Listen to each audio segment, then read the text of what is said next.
नमस्कार दोस्तों। दिल्ली के जंतर मंतर पर इस समय बवाल मचा हुआ है। पूरे देश के अंदर स्थितियां इस तरीके की हो रही है कि जैसे बहुत बड़ी क्रांति की बात की जा रही है। दिल्ली के जंतर मंतर को पूरी तरीके से कब्जा कर लिया गया है। उस कब्जे के अंदर नाम लिया गया है नीट के छात्रों के साथ में जो उनका पेपर आउट हुआ, उसको लेकर आंदोलन कर रहे हैं। धर्मेंद्र प्रधान शिक्षा मंत्री का इस्तीफा मांगा जा रहा है।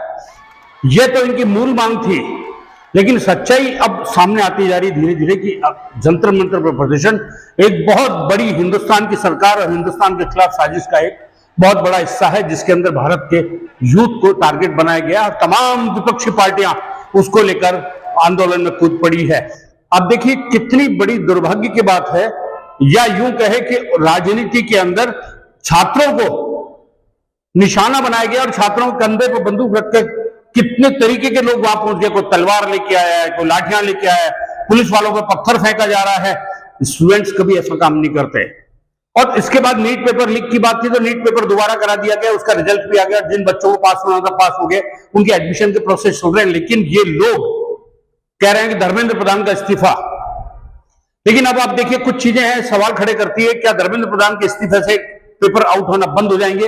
यूपीए की सरकार के समय पेपर आउट नहीं हुए? क्या 152 पेपर यूपीए के टाइम पे आउट नहीं हुए? क्या राजस्थान की सरकार जब थी, अशोक गहलोत की सरकार, शिक्षा मंत्री थे गोविंद सिंह डोटासरा, जो आज वर्तमान में कांग्रेस के प्रदेश अध्यक्ष भी है, उनके कार्यकाल में 20 पेपर आउट नहीं हुए? और ये आउट होने का सिलसिला क्या हिंदुस्तान में पहली बार मोदी सरकार के शासन में हुआ? नहीं, ऐसा कुछ नहीं है। क्योंकि यदि ऐसा होता तो अब तक आंदोलन खत्म भी हो चुका होता। लेकिन इसके पीछे जो साजिश चल रही है, विदेशी ताकतें इसके अंदर फंडिंग कर रही है। हजारों की तादाद के अंदर जंतर मंत्र पर इकट्ठे हो गए, उनको पैसा दिया जा रहा है। यानी वो उनको लंच, डिनर, ब्रेकफास्ट का पैसा आ कहां से रहा है? इस आंदोलन को चलाने के लिए पैसा कहां से आ रहा है? यह एक बहुत बड़ा सवाल खड़ा होता है। क्योंकि आप देखिए कुछ सवाल है जो इस तरीके से खड़े हैं जो संशय पैदा करते हैं। मैं आपको बात याद दिलाता हूं, उनका आंदोलन जो संसद मार्च की ओर चला वो 20 जुलाई को हुआ। 16 जुलाई 2026 को अमेरिका के अंदर एक एडवाइजरी जारी की जाती है। अमेरिकन जितने भी लोग टूरिस्ट वगैरह इंडिया में आए हुए हैं, उनको बताया जाता है कि आप इन स्थानों पर मत जाना, क्योंकि वहां के ऊपर कुछ भी प्रदर्शन होंगे और स्थितियां बिगड़ सकती है। यानी 16 जुलाई 2026 को ये एक एडवाइजरी अमेरिका एडवांस में जारी कर देता है और प्रदर्शन होता है 20 जुलाई को। यानी खेल कहां से चल रहा है आप देखने वाली बात है। इसके बाद में देखिए यहां पर जो आंदोलन करने आए वो क्या नारे लगा रहे हैं, गाने गाते हैं।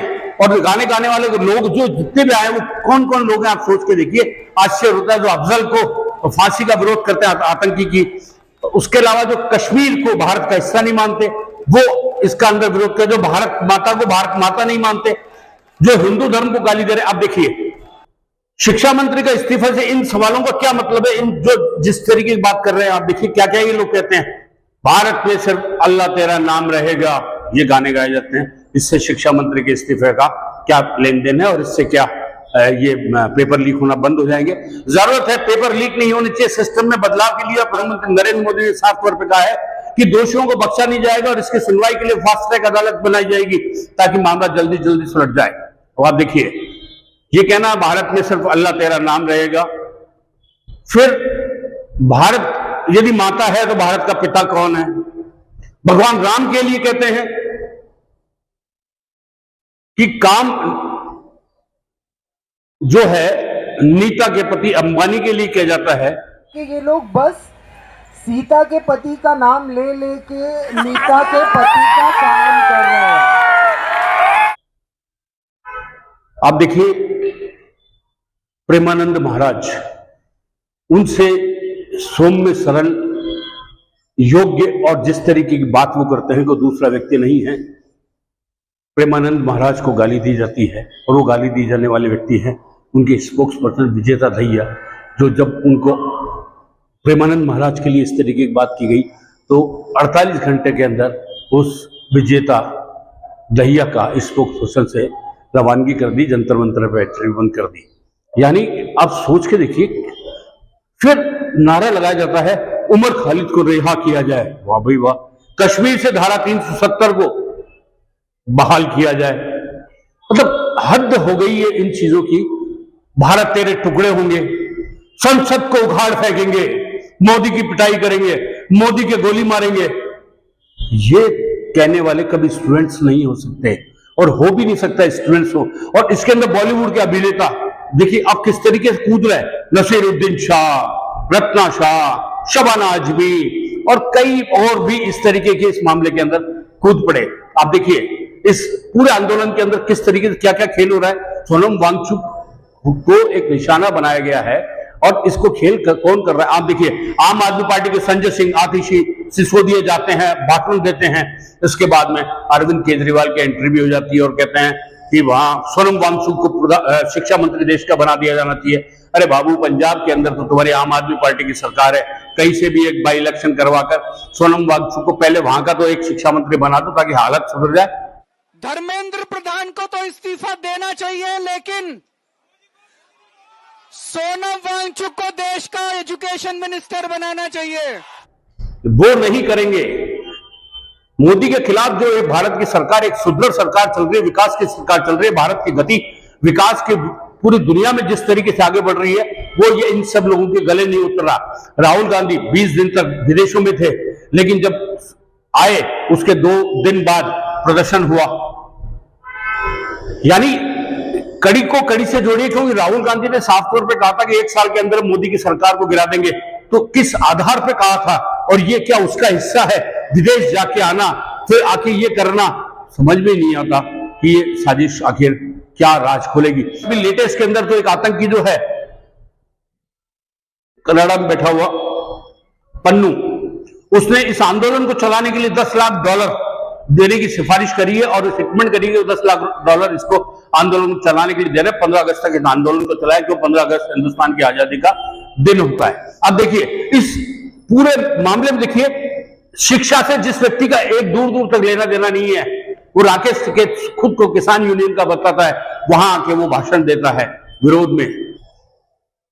जिस मकसद से काम शुरू हुआ, जिस मकसद को लेके चल रहे थे, बिल्कुल हम उस बात का समर्थन करते हैं कि नीट के पेपर हो या कोई दूसरा पेपर हो, कभी आउट नहीं होना चाहिए। उससे बच्चों के भविष्य पे बहुत बड़ा प्रश्न चिन्ह लगता है। लेकिन इस आंदोलन को पूरी तरीके से पॉलिटिकल पार्टीज ने हाईजैक कर लिया, क्योंकि सबके एजेंडे फिक्स हैं और ये एक साजिश का हिस्सा है। समाजवादी पार्टी के अखिलेश यादव उत्तर प्रदेश के अंदर अगले साल चुनाव होने हैं, उसको लेकर उछल रहे, कूद रहे, भाग रहे, और आम आदमी पार्टी जो इसका पूरा आंदोलन है उसको एक हाईजैक करने की कोशिश कर रही है। राहुल गांधी इस आंदोलन देखा कि बहुत सारी स्थितियां बिगड़ जाएगी, तो राहुल गांधी, प्रियंका गांधी, खड़गे और उनके जो सांसद मिलकर प्रधानमंत्री आवास के बाहर धरना प्रदर्शन के लिए चले जाते हैं। संसद चल रही है, संसद में बात करने के लिए तैयार नहीं है। सरकार ने साफ तौर पर कह दिया नीट के ऊपर जैसी भी चर्चा जो भी करनी है वो कराने के लिए हम तैयार हैं। लेकिन आप खुद सोचिए, यूपी के शासन में जितने पेपर लीक हुए उनके अंदर क्या राहुल गांधी ने उन अपने शिक्षा मंत्रियों को इस्तीफे दिलवाए थे? क्या राजस्थान के अंदर 20 पेपर लीक हुए, क्या गोविंद सिंह डोटासरा शिक्षा मंत्री थे, उन्होंने इस्तीफा दिया था? और अब गोविंद सिंह डोटासरा और अशोक गहलोत मिलकर धरने प्रदर्शन कर रहे हैं paper out, NEET paper leak मामले में, जबकि उनके शासन के अंदर भी सब हुआ था। और गोविंद सिंह डोटासरा का तो वो भाषण भी आपको याद होगा जिसमें उन्होंने कहा था कि नीट के पेपर क्या शिक्षा मंत्री ने आउट कराए हैं? ये सिस्टम है, सिस्टम ने किया है। प्रियंका गांधी ने साफ तौर पर कहा था कि राजस्थान की अशोक गहलोत सरकार चल रही है और यहाँ पेपर आउट हुए हैं, लेकिन पेपर आउट करने का सिलसिला कोई पहली बार नहीं हुआ, यहाँ इस तरीके से सब चलता रहा है। आपको मालूम है पेपर लीक की बड़ी समस्या है। गहलोत जी भी जानते हैं कि राजस्थान में भी पेपर लीक हुए थे और ये एक बड़ी समस्या पूरे देश में है, सिर्फ एक प्रदेश की समस्या नहीं है। और बहुत इसको रुकवाने की कोशिश चाहे कितना भी की होगी गहलोत जी ने, लेकिन फिर भी बार बार ये हो रहा था। ये सब चीजें है थी और इन सबको सब चीजें पता थी, लेकिन कुल मिलाकर जो एक साजिश चल रही है, विदेशी जो खेल चल रहा है वो राजस्थान के अंदर। और फिर देखिए ये जो लोग हैं वो किस तरीके की अभद्र भाषा का प्रयोग कर रहे हैं, गालियां दे रहे हैं, मां बहन की गालियां दे रहे हैं, अभद्रता कर रहे हैं, पत्रकारों को नहीं छोड़ रहे। और फिर भारत में आजादी चाहिए, टकली गैंग वहां पहुंच गई। और क्या ये इस तरीके से छात्रों के लिए जो आंदोलन चल रहा है, ये क्या वास्तव में छात्रों का आंदोलन है? कहीं से भी नहीं लगता है छात्रों का। और फिर छात्रों को देखिए लाठियां, उसके अलावा तलवारें, उसके अलावा पत्थर, पुलिस पे पत्थर फेंक रहे, जंतर मंतर पे पत्थर फेंकना, वो भी पुलिस के ऊपर पत्थर फेंकना, कहां आया पत्थर, आया कहां से? यानी ये सब चीजें पूरी तैयारी के साथ आए थे और फिर राहुल गांधी और जो दूसरे कांग्रेस के या दूसरे जो विपक्ष के नेता है वो मिलने किससे जा रहे हैं, और जो पुलिस की लाठी से घायल हुए उनसे।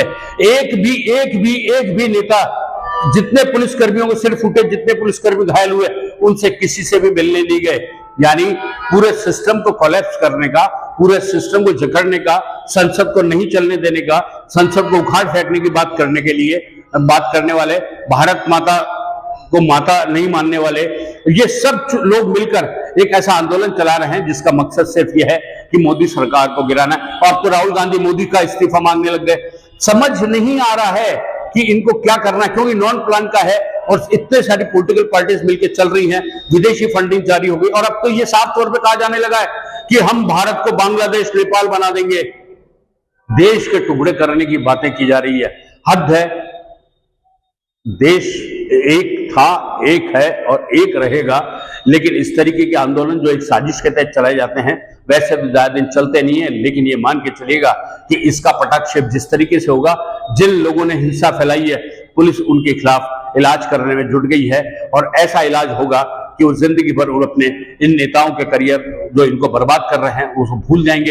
एक भी नेता चाहे कोई सा भी विपक्ष का नेता हो जो भाषण दे रहा है, वहां जा रहा है, जो स्टेज के खड़े होकर अपनी अपनी बड़ी बड़ी बातें कर रहा है, एक भी नहीं पिटा, एक के भी हाथ पांव नहीं टूटे पुलिस की लाठी से, मर कौन रहा है? वो एक जिसके नाम से स्टूडेंट्स का लेकर जिसको भड़काया जा रहा है, वो इसमें नुकसान उठा रहे हैं। ये साजिश है, बहुत बड़ी साजिश है। इस साजिश का पटाक्षेप वैसे तो बहुत जल्दी हो जाएगा। आप अपनी राय भी बेबाकीज करिए। मैं जानता हूं इस बात को लेकर कि जितनी बातें की जा रही है उसको लेकर काफी तकलीफें भी हो रही होगी और ये भी कहा जाएगा कि ये साजिश नहीं है या जो भी है। आप अपनी बात को बेबाकी के साथ रखिए कि देश के खिलाफ ये इतनी बड़ी साजिश रचने के पीछे आखिर मकसद क्या है। आप बने रहिए हमारे साथ, हम आपको यूं अपडेट देते रहेंगे। तब तक के लिए दीजिए मुझे इजाजत। नमस्कार।